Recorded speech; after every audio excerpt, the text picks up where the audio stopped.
Hello everyone and welcome to our channel grounded to grow.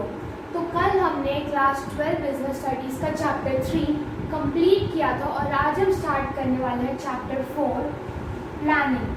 Planning हमने first chapter में भी पढ़ा था, just in a single line definition कि ये क्या होता है और किसके अंडर आता है। हमने पढ़ा था कि planning is the first function of management.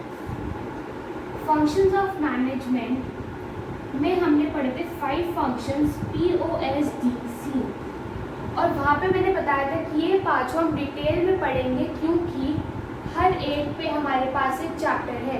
So now we are going to start with the chapters of the functions of management. First है प्लानिंग। तो प्लानिंग के बारे में हम आज पढ़ना स्टार्ट करेंगे और हमारा नेक्स्ट चैप्टर है ऑर्गेनाइजिंग। तो हमने प्लानिंग की डेफिनेशन सेम वही लिए जो हमने फर्स्ट चैप्टर में पढ़ी थी। Planning is deciding in advance what to do, how to do. Okay, तो हम इसको कह सकते हैं कि प्लानिंग का मतलब क्या होता है कि पहले से ही डिसाइड कर लेना कि हमें फ्यूचर में क्या करना है और कैसे करना है और कब करना है। You can add there when to do also. इसमें क्या होता है प्लानिंग में, it involves setting objectives and developing an apt course of action. apt मतलब appropriate.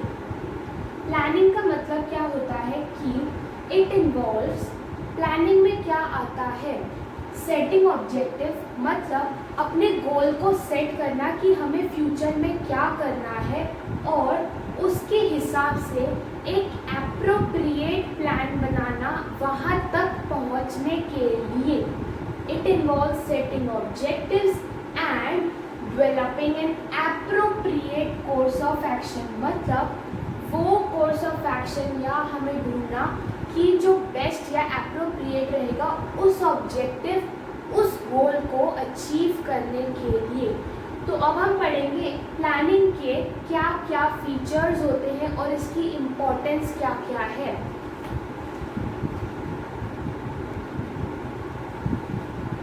तो अभी हमने पढ़ा प्लानिंग की डेफिनेशन के बारे में, अब हम पढ़ेंगे प्लानिंग के फीचर्स या फिर प्लानिंग की कैरेक्टरिस्टिक्स क्या क्या होती है। तो लेट्स गेट स्टार्टेड। फर्स्ट है इन्वॉल्व डिसीजन मेकिंग। हमने प्लानिंग की डेफिनेशन में पढ़ा डिसाइडिंग इन एडवांस, मतलब हम ये डिसाइड कर लें कि हमें क्या करना है। अगर हम डिसाइड करें तो ऑब्वियसली हम डिसीजन ही तो ले रहे हैं। सो that's why it involve decision making, मतलब हमें डिसाइड करना होगा कि हमें क्या करना है आगे अपने फ्यूचर में इस गोल को अचीव करने के लिए। नेक्स्ट है मेंटल एक्सरसाइज। प्लानिंग हम कहाँ से करते हैं? दिमाग लगा के ही करते हैं ना, या हाथ पैर लगा के करते हैं? ऑब्वियसली दिमाग लगा के करते हैं क्योंकि अभी फ्यूचर हमने देखा नहीं है, हम उसे जस्ट थिंक कर रहे हैं कि ऐसा प्रिडिक्ट कर रहे हैं कि ऐसा होगा और इसके हिसाब से हम अपने आप को प्रिपेयर करें। ये सब कहाँ चल रहा है? माइंड में। सो that's why it is a mental exercise. Next है फ्यूचरिस्टिक। ये भी हमने डेफिनेशन में पढ़ा डिसाइडिंग इन एडवांस। एडवांस मतलब पहले ही हमने डिसाइड कर लिया कि हमें ये करना है। So that's why it is futuristic in nature. Next है focus on achieving the objective.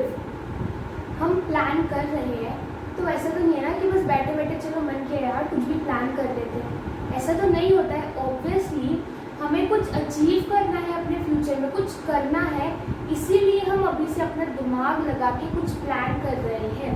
So that's why planning focuses on achieving the objective, मतलब हम प्लान किस लिए बनाते हैं? अपने ऑब्जेक्टिव को अचीव करने के लिए। नेक्स्ट पॉइंट है कॉन्टिन्यूअस। कॉन्टिन्यूअस का मतलब क्या है? प्लानिंग ऐसे नहीं है कि अभी हमने प्लान किया तो जब तक वो टाइम नहीं आएगा उसको एग्जीक्यूट ही नहीं करना है, उसको चेंज ही नहीं करना, एक साइड पे प्लान रख दो या 1 साल बाद का प्लान है। नहीं, ऐसा नहीं है। हमें उस प्लानिंग जो हमने किया है उसमें बार बार अपडेशंस करने होते हैं, बार बार चेक करना होता है, या फिर और भी बहुत चीज़ों के हमें प्लान करने होते हैं। सो that's why it is a continuous process. Next है परवेसिव। परवेसिव का मतलब क्या होता है? यूनिवर्सली यूज और universally applicable.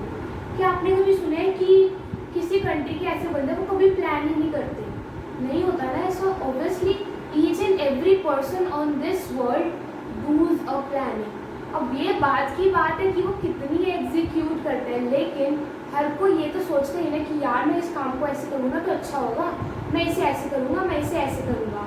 So that's why it is pervasive in nature. Last point है प्राइमरी फंक्शन। ये मैंने अभी आपको तो जो हमने फीचर्स पढ़े हैं उनके लिए जो मेमोरी टेक्निक है उसको देखते हैं। इसके लिए मेमोरी टेक्निक है IMF इन CP। मतलब IMF that is international monetary fund in CP Connaught place. मतलब अगर हम प्लान करें तो IMF को CP में ला सकते हैं। और अब हम इसके जो हमने शॉर्ट फॉर्म्स लिए उनको एक बार देख लेते हैं। I stands for involve decision making, M for mental exercise, F for futuristic and focus on achieving objective, C for continuous and P square for pervasive and primary function of management। तो ये थे features of planning IMF and CP। मतलब plan करोगे तो IMF को भी CP में ला पाओगे। अब हम पढ़ेंगे next topic of planning that is the importance of planning. मतलब प्लान करना क्यों इम्पोर्टेंट है।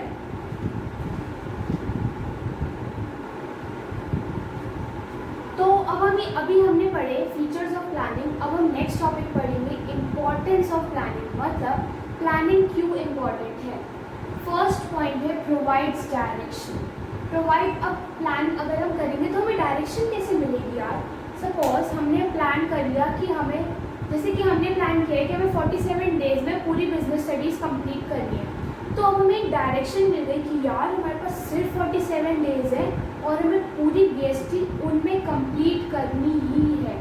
So this is what we call provides direction. मतलब हमें एक आइडिया मिल गई, एक डायरेक्शन मिल गई कि हमें किस डायरेक्शन में काम करना है।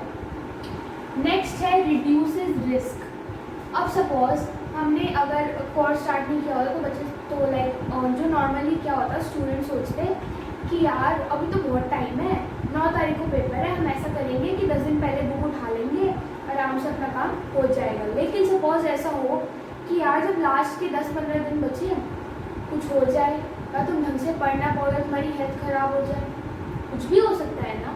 तो वो that is what we call risk, जिससे तुम्हारा पेपर ख़राब हो सकता है।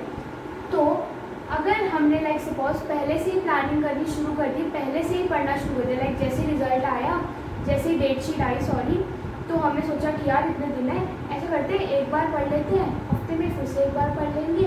तो अगर लास्ट में कुछ हो भी गया, नहीं पढ़ पाए हम किसी भी रीज़न से, तो भी हम प्रिपेयर्ड होंगे और जो रिस्क है वो कम हो पाएगा। नेक्स्ट पॉइंट है डिक्रीज वेस्टफुल एक्टिविटीज़। मतलब अगर हम प्लान कर लें, जब कोई इंडिविजुअल किसी चीज़ को लेके प्लान करता है तो उसके माइंड में उस चीज़ को करने के लिए बहुत सारे तरीके आते हैं कि किस तरीके से करें, इस तरीके से करें, इस तरीके से करें। अब लाइक सपोज अपने BST के पेपर के लिए पढ़ रहे तो आप सोचोगे मैं पूनम गांधी में से पढ़ूँ, स्कूल के नोट से पढ़ूँ, NCERT से पढ़ूँ, यूट्यूब से पढ़ूँ, कैसे पढ़ूँ। ऑब्वियसली आते हैं ना, तो आप उन सबको इवैल्यूएट करोगे, जो आपको बेस्ट मेथड लगेगा आप उसी से करोगे, ना कि सबको लेके बैठोगे कि यार जिसको मिलेगा वो कर लेंगे। ऐसा तो नहीं होगा ना। एक ही को करोगे तो आप एक ही पे अच्छे से फोकस कर पाओगे, और जो दूसरों पे एनर्जी वेस्ट होती अगर आप सबको पढ़ते, वो सारी एनर्जी आप एक पे लगा पाओगे। नेक्स्ट है इंक्रीज इनोवेशन। मतलब या फिर प्रमोट इनोवेशन। मतलब जब हम प्लान करते हैं तो मैंने कहा कि बहुत सारे तरीके आते हैं माइंड में, और बहुत ही अतरंगी से भी आइडियाज आते हैं कि इसको ऐसे क्यों ना करके देखूँ, ऐसे क्यों ना करके देखूँ, राइट। तो this is what we call innovation. मतलब अगर कोई पहले से किसी चीज़ के बारे में सोच रहा है तो उसके दिमाग में बहुत आइडियाज़ आते हैं, लेकिन ऑन द स्पॉट किसी चीज़ के बारे में सोचो ना तो कभी आइडियाज़ नहीं आते। इनफैक्ट उस चीज़ के बारे में आप बाद में सोचोगे कि यार इस तरीके को मैं ऐसे, इस चीज़ को मैं ऐसे करता ना अच्छे से हो पाती। सो that's why planning promotes innovation. Next है हेल्प इन डिसीजन मेकिंग। वो तो हमने फीचर में भी पढ़ा था, डेफिनेशन में भी पढ़ा था कि प्लानिंग से डिसीजन कैसे हो पाते हैं। लास्ट पॉइंट है एस्टैब्लिश स्टैंडर्ड्स फॉर कंट्रोलिंग। मतलब लाइक सपोज हमने प्लान किया कि यार हम ना ऐसा करेंगे कि ना कि हम ना 20 डेज में PhD पूरी करनी थी, ठीक है। 20 डेज हमने स्टार्ट किया, 20 डेज पूरे हो गए। अब हमने जब 20 डेज खत्म हो गए, हम 20 डेज के बाद देखते हैं कि यार हमारे तो 3 चैप्टर रह गए, 3 चैप्टर तो हम कर ही नहीं पाए। तो इसकी प्लानिंग की वजह से हमें ये पता चल पाया कि हमें क्या अचीव करना था और हमने क्या अचीव किया, क्या अचीव नहीं किया। मतलब सपोज हमें 10 चैप्टर करने थे 20 डेज में, लेकिन हम 3 चैप्टर कर ही नहीं पाए। हमारे लिए एक स्टैंडर्ड सेट था ना कि हमें 20 डेज में 10 चैप्टर करने हैं, है ना, सेट था ना स्टैंडर्ड। लेकिन हमने प्लान किया कि 10 डेज में या 20 डेज में 10 चैप्टर कर लेंगे, लेकिन एक्चुअल रिजल्ट क्या आया कि 3 चैप्टर हमारे नहीं हो पाए। So this is what we call controlling. मतलब प्लानिंग से एक स्टैंडर्ड सेट हो जाता है, एक लेवल फिक्स हो जाता है कि हमें क्या अचीव करना है। और जब वो काम पूरा हो जाता है तो हम कंपेयर करते हैं कि हमारा क्या रह गया, जो हमने प्लान किया था क्या अचीव नहीं हो पाया, और जो अचीव नहीं हो पाया उसको आगे हम फिर से उस गलती को ना दोहराएं। तो ये सारी थी इम्पोर्टेंस। अब इन इम्पोर्टेंस के लिए जो मेमोरी टेक्निक है वो है ये। पोएम के तौर पे है, प्लानिंग क्या करती है, डायरेक्शन देती, रिस्क घटाती, वेस्ट हटाती या वेस्टफुल एक्टिविटीज़ हटाती, इनोवेशन लाती, डिसीजन कराती और कंट्रोलिंग में मदद हो जाती। अगर आप देखो एक एक पॉइंट इससे पूरा लिंक हो रहा है। प्लानिंग क्या करती है, डिसीजन कराती है, रिस्क को घटा देती है, वेस्ट को हटा देती है, इनोवेशन लाती है, डिसीजन करवाती है और फिर कंट्रोलिंग में हमारी मदद हो जाती है। तो ये थी इम्पोर्टेंस। तो अब हम पढ़ेंगे चैप्टर 4 प्लानिंग में आज की क्लास का last topic, that is limitations of planning. अभी हमने पढ़ा प्लानिंग क्या होता है, उसकी इम्पोर्टेंस क्या है, उसके फीचर्स क्या है। अब हम पढ़ेंगे इसकी लिमिटेशंस क्या क्या है। तो ये कुछ लिमिटेशंस हैं और ये उसकी मेमोरी टेक्निक है। पहले हम समझते हैं कि क्या क्या लिमिटेशंस होती हैं। फर्स्ट है लीड्स टू रिजिडिटी। मतलब सपोज हमने एक प्लान बनाया कि हम इसको आगे आने वाले 1 महीने में हमें इसे अचीव करना है, लेकिन हमने ये तो सोच लिया कि हम इस महीने में क्या करेंगे इसको अचीव करने के लिए, लेकिन हमें पता है कि और क्या क्या फोर्सेस हमें इसे डिस्ट्रैक्ट करेंगी, नहीं पता ना। हम तो ये सोचेंगे कि बस हमें तो इसे अचीव करना है, बाकी सब कुछ जाए भाड़ में, ऐसा ही सोचेंगे ना, जिसकी वजह से रिजिडिटी आ जाती है। हम चाहेंगे कि हम अपने उसी प्लान पे स्टिक करके रहें और अपने गोल को अचीव करें। इसकी वजह से हम बाकी चीज़ों को इतना ध्यान नहीं दे पाते, जिससे रिजिडिटी तो आती है, साथ में क्रिएटिविटी भी कम हो जाती है। अब क्रिएटिविटी कैसे कम हो जाती है, हमने सोच लिया कि यार हमने इस प्लान को करने के लिए हमने ये प्लान बनाया, हमें ये काम करना है, इस तरीके से करना है। हमारा एक फ्रेंड आया, उसने बोला कि यार तुम ये कौन सा मेथड यूज़ कर रहे हो, ये वाला मेथड यूज़ करो, ये बढ़िया रहेगा। हमने कहा हमने प्लान बना लिया, हम तो यही मेथड फॉलो करेंगे। तो ऑब्वियसली हमने रिजिडिटी भी की और जो क्रिएटिवनेस थी वो भी कम हो गई। नेक्स्ट पॉइंट है ह्यूज कॉस्ट। इंडिविजुअल लेवल पे नहीं, लेकिन जो बड़ी ऑर्गेनाइजेशंस होती है उनमें प्रॉपर प्लानिंग डिपार्टमेंट होते हैं कि वो प्रिडिक्ट करे फ्यूचर में क्या क्या हो सकता है और उसके हिसाब से प्लान बनाए ऑर्गेनाइजेशन को उसके चेंजेस को अडेप्ट करने के लिए। So it is a huge cost involving process. Next point है टाइम कंज्यूमिंग। ऐसा नहीं है कि हमने सोचा कि ये होगा 1 सेकेंड में प्लान हो गया, नहीं, बहुत टाइम लगता है। अगर आप अच्छे से एक एक चीज़ का पूरा रोड मैप बनाओ ना किसी चीज़ को अचीव करने के लिए, उसमें बहुत टाइम लग जाता है। So that's why it is called a time consuming process. Planning is called a time consuming process. Next है it does not works in dynamic environment. Dynamic environment क्या होता है, which keeps on changing rapidly. अब suppose हमने plan बनाया कि हमें ना 1 महीने में ये अचीव करना है, लेकिन हमें क्या पता था कोरोना वायरस आ जाएगा, हमें क्या पता था डीमोनेटाइजेशन आ जाएगी, उससे तो हमारा प्लान पूरा धरा का धरा ही रह गया। तो क्या हमारी जो प्लानिंग थी वो डायनामिक एनवायरनमेंट के साथ चेंज हो पाई, कोप कर पाई, नहीं कर पाई। मैंने सोचा था कि यार सपोज मेरी 12th हो जाएगी, पेपर ख़त्म हो जाएंगे, तो मैं ना ये जो बीच के 3-4 महीने होते हैं इसमें ये कर लूँगी। फिर आ गया कोविड-19 लॉकडाउन, कुछ कर पाई मैं? नहीं कर पाई। So planning does not works in dynamic environment. Last point है सबसे बड़ी limitation, it does not guarantee success. मतलब मैंने सोचा कि मैं 1 महीने में पूरा बीएसटी का सिलेबस कर लूँगी, मैंने प्लान बनाया, लेकिन मैं सिर्फ आधा कर पाई। क्या मैं सक्सेसफुल हुई? नहीं हुई। प्लान तो मैंने बनाया था अच्छा खासा कि मैं कर लूँगी, लेकिन क्या अचीव हुआ? क्या मैं सक्सेसफुल हुई? नहीं हुई। ऐसा नहीं है कि हम हर बार सक्सेसफुल नहीं होंगे जो हमने प्लान बनाया। हो सकता है कि हम सक्सेसफुल भी हो, हम पूरे प्लान को अचीव भी कर पाएँ, लेकिन ऐसा बहुत बार होता है कि हम सक्सेसफुल नहीं हो पाते उस प्लान को पूरे तरीके से एग्जीक्यूट करने में। तो अब हम देखते हैं इसकी memory technique. Memory technique again इसकी एक पोएम है। प्लानिंग क्या करती है? लिमिटेशंस में क्या क्या, प्लानिंग में क्या लिमिटेशंस है?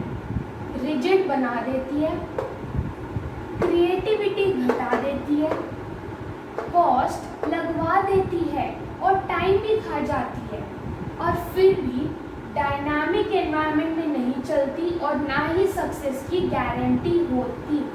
मतलब रिजिड बना देती है प्लानिंग, हम एक चीज़ को स्टिक करके बैठ जाते हैं। क्रिएटिविटी घटा देती है, हम किसी और प्लान के बारे में नहीं सोचते, किसी और इनोवेशन के बारे में उस टाइम पे नहीं सोचते जब हमने प्लान बना लिया है। कॉस्ट लगवा देती है, बड़ी बड़ी ऑर्गेनाइजेशंस में प्लानिंग के पूरे डिपार्टमेंट होते हैं, पूरे वहाँ पे वर्कर्स इसलिए एम्प्लॉय किए जाते हैं कि तुम सिर्फ प्लान करो, दिमाग चलाओ कैसे करें इस काम को। तो कॉस्ट लगवा देती है, टाइम खा जाती है, it's a time consuming process, और फिर भी डायनामिक एनवायरनमेंट में नहीं चलती, does not work in dynamic environment, और ना ही सक्सेस की गारंटी होती, डज नॉट गारंटी सक्सेस। तो ये थी इसकी कुछ लिमिटेशन। इसके साथ ही हम आज की क्लास खत्म करते हैं। आज हमने क्या क्या पढ़ा प्लानिंग में? डेफिनेशन, फीचर्स, इम्पोर्टेंस और लिमिटेशंस।